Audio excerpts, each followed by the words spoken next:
Life Sydney Aquarium. My name is Dakota and with me is Mitch. And today we're actually going to tell you a little bit about some of our dangerous and deadly animals that we have at the aquarium. Now right now we are standing in front of our bubble tank, but in here we actually have some really cool venomous and poisonous species. So in here we have our common lionfish, we also have our red scorpion fish, and two different types of porcupine fish. So we have our free-bar porcupine and our freckled porcupine. Now, one of the most common questions that we have about this dangerous tank, because these guys are both, or because they are poisonous and venomous, is what is the difference between both poison and venom? Really simple answer, poison is something that you ingest, whereas our venom is something that is injected into the skin. Now I'll start off with our lionfish. So you can see these guys are the stripy ones just here. They are red and white, sometimes a little bit brown, but we do have 6 of them in this tank, and they are our common lionfish. Now these guys are venomous, and if you have a look at all of these little fans on top of their back, these are their dorsal spines, and there are 13 venomous spines on that back. Now if you can see from there, you can also see the front of their face. They have these 2 little appendages. Now they actually use these as a way to lure in their prey. So they won't go chasing after their food. They will wait, use those little appendages to lure their food in, and then they'll go after that food from there. Something else that's really cool when it comes to catching their food is their petrel fins. Now if you have a look, hopefully one will help to the front of the tank. If you have a look at their petrel fins, which are the ones on the side, you'll notice that they are quite pretty, but they can block their prey from escaping from either side. Now, if you do get stung by these guys at all, the best thing that you can do is of course seek medical assistance, but also soak your affected area in some hot water, and that'll actually break down the venom in that spot. Now, these guys as well are actually found in Indo-Pacific regions, but they are actually an invasive species. So what this means is that they are actually found in areas and have actually created a population in areas where they're not normally found. For example, in the Atlantic Ocean, there are a few populations there as well. Now, also guys, if you have any questions at all, we do have Luke behind the camera, and he's going to ask any of your questions to us. But I'll move on to our scorpion fish. Now, the scorpion fish are also known as red rock cods, so whichever you want to call them, they are both correct. But these guys, they like to hide and tuck themselves on little ledges. So you can see one of our largest scorpion fish, his name is Hank Scorpio, and he's just resting on the top of that big rock there. Now, similar to the lionfish, these guys also have the venomous spines along their back, but instead of 13, they do have 12 of them. And same thing as the lionfish, if you do get injected by this venom, seek medical assistance as well as soak that area in hot water. Now you don't want that water to be boiling, you do just want it hot enough so it does break down that venom.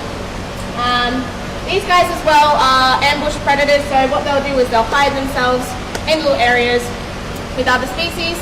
That poor little prey is going to come along, and because their mouth is so massive, in one big open mouth, they can just suck in that prey straight into their bellies.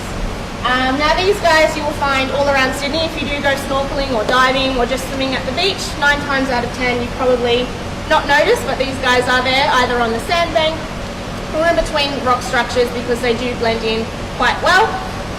They are a nice dark red/brown colour. So for both the lionfish and the scorpion fish, they tend to age, or average lifespan is around 15 to 20 years. And the largest they'll get for the scorpion fish is around 45 centimetres, whereas the lionfish is around 30 to 35 centimetres.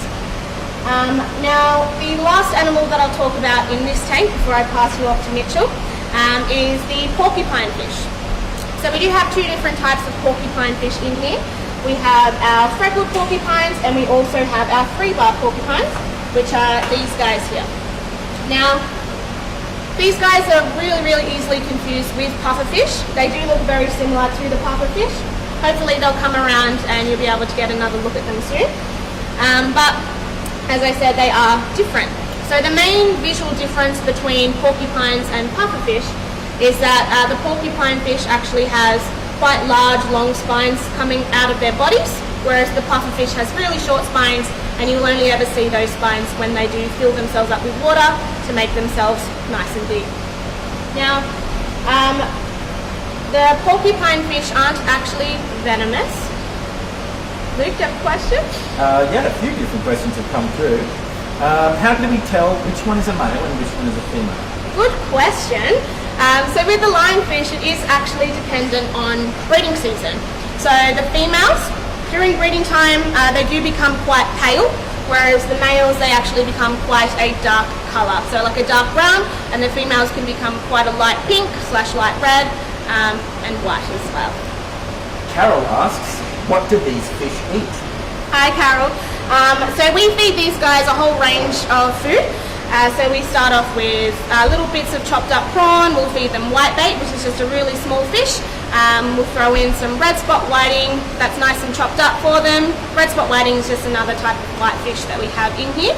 And every now and then the scorpion fish do get a pilchard tail or so. And if they're lucky, they will get some mussel pieces as well. How many lionfish do we have at Sydney Sea Life? So in this tank we have 6 common lionfish, and in another tank we have 1 red lionfish and 2 dwarf lionfish, which are also known as fuzzies. Do they look after their young? They actually don't. So once the mum lays the eggs, they can lay up to 15,000 at a time. That's it, she is out of there. That's it for the questions so far. So we'll go back to talking about our porcupine fish. So I was saying the difference between porcupines and pufferfish. Again, they can be really easily mixed up. Porcupines have those spines, whereas puffers don't. And the porcupine fish, you can see one of them just behind Mitch now, is actually poisonous. So again, that is something that is ingested, not injected. And you might have heard something called fugu. And this is just a delicacy because some people actually eat these guys and puffers as well. But the porcupine as well, unlike the puffer, actually has a poisonous coating around their flesh, and the pufferfish doesn't have that either. 7-year-old Benjamin asks, do they get silly when you feed them like some of the other fish? Hi Benjamin, they are actually very, very silly. Our freckled porcupines, one of them's just here, actually this guy in particular, we have a lid above this tank, and as soon as it comes to feeding time, him especially, he'll come all the way up onto the top of the water surface. I'll move the lid and then he actually will start filling himself up with water and then spitting that water right on my shirt and ruining my shirt for the rest of the day. So one of the main reasons for that is that the porcupines are actually really intelligent. So we're working on training them here. They will come to a target to be fed. So when we as the aquarists open the lid and put that target pole in, they know that they're about to be fed. So that one in particular gets really, really excited for their food and do act a bit silly.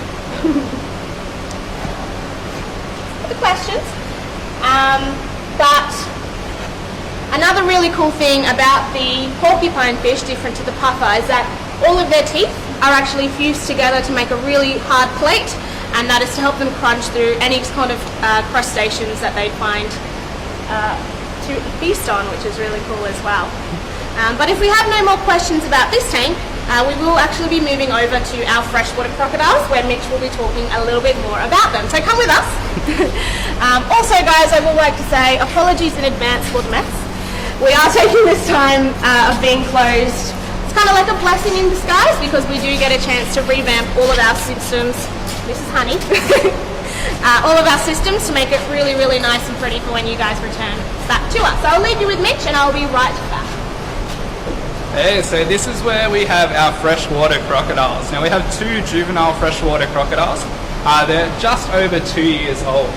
They might be a bit tricky to find in here, so there is one on display at the moment. They are very good at hiding and very good at camouflaging, so they will be in amongst these logs and rocks. We'll do our best to try and find them. So we try and have a look. Now, freshwater crocodiles are endemic to Australia, so they're only found here. They are a lot smaller than their saltwater counterparts, so at fully grown, they'll be about 3 meters long.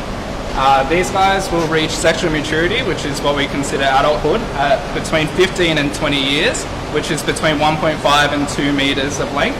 So as you can imagine, these guys are only about 40 centimeters long at 2 years old, so they do still have quite a way to go before they reach that length.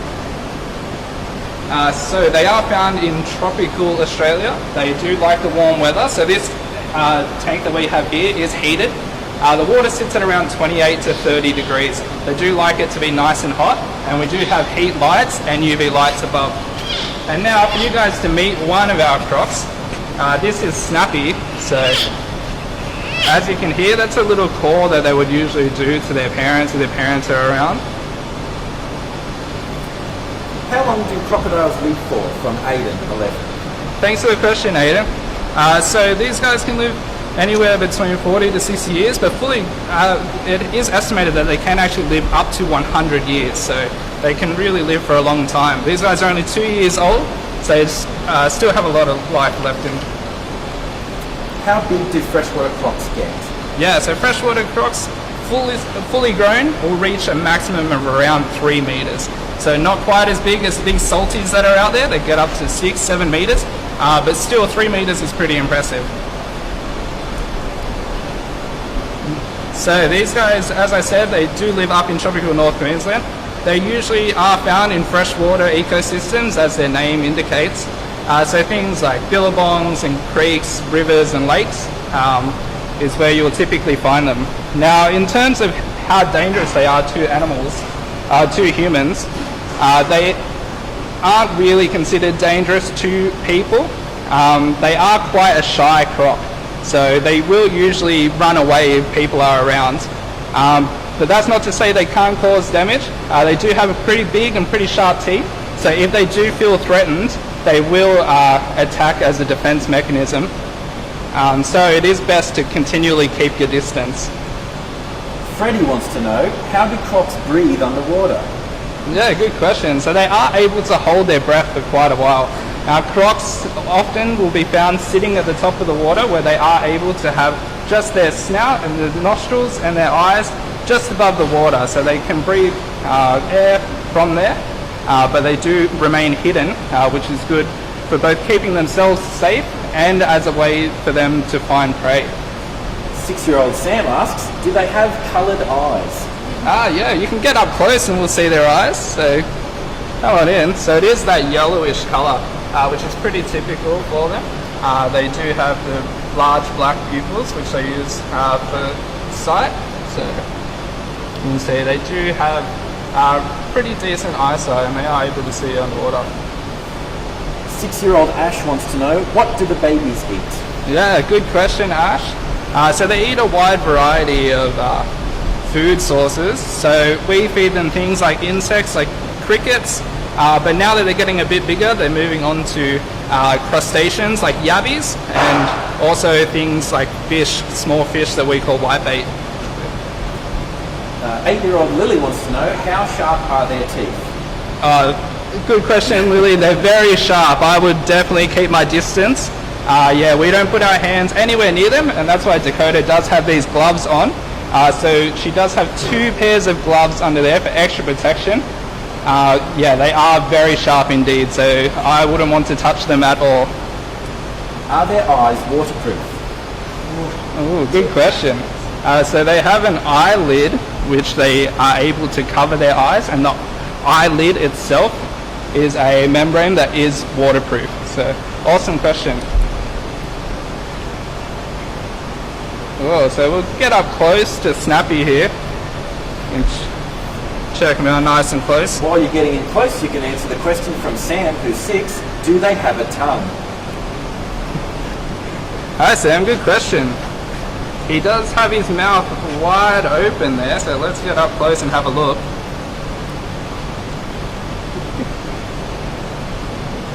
So no, they don't have a tongue, as you can see.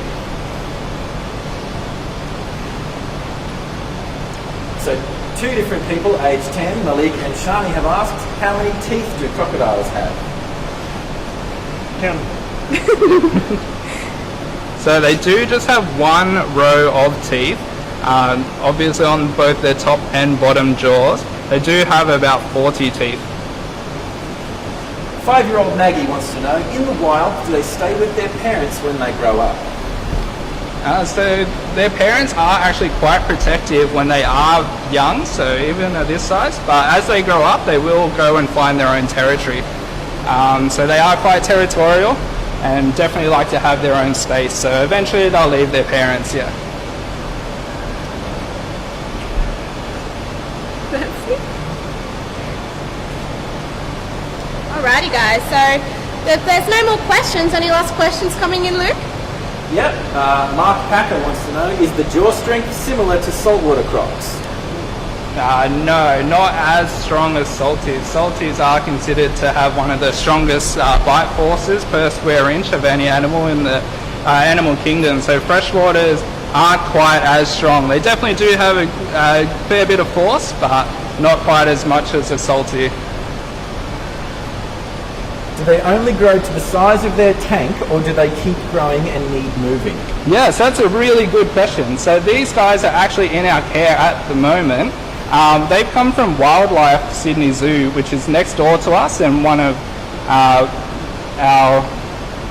sister attractions. Yeah, so Wildlife Sydney Zoo is next door, and they had these freshwater crocodiles, and we had the most suitable tank for them at this age. So we were able to bring them across to us, where they'll grow for probably about another year. They'll stay in our care in this tank, at which time they'll start to grow out of that tank, and then we're actually going to give them back to wildlife, where they'll go back to a more suitable tank where they are able to continue to grow to their full size. Gretchen wants to know, Max9 wants to know, do their teeth get replaced if they break like sharks? Yeah, great question. So their teeth actually do get replaced, so they are able to replace them. Do they eat seaweed or other plants from May 3? No, typically they are strictly carnivorous, so they only eat animals. So their diet in the wild does vary quite considerably. So they do eat things like insects, crickets and the like. And then they can also eat a range of reptiles like snakes, turtles. They eat some fish, and they will actually, when they're a bit bigger, take on some smaller mammals. Kylie, age 9, would like to know how much they eat a day. So we don't feed these guys every day. They don't need to eat every day. We do feed them regularly, 3 to 4 times a week. And we do offer various types of food. So typically, if they do have a good feed, they'll eat 2 or 3 of their small fish or a handful of small yabbies. Benjamin is asking when he can come and visit the aquarium. Well, hopefully we will open soon. In the meantime, you can keep watching our live streams, and there's plenty of other activities that you can find through our Facebook page and our Instagram page. So be sure to check that out, and you'll be able to find out our opening date, and we hope to see you when we are open again. Alrighty guys, we're going to wrap it up there. We do want to say a quick thank you to Panasonic for giving us a really cool camera. Thank you guys. But we also want to thank you guys for tuning in, and hopefully you've learned a little bit about only some of our dangerous and deadly animals that we have here at the aquarium. Again, if you have any questions, just chuck them on this comment section. We can answer them at some point. But if not, thank you so much again for tuning in, and we'll see you next time. Well, thank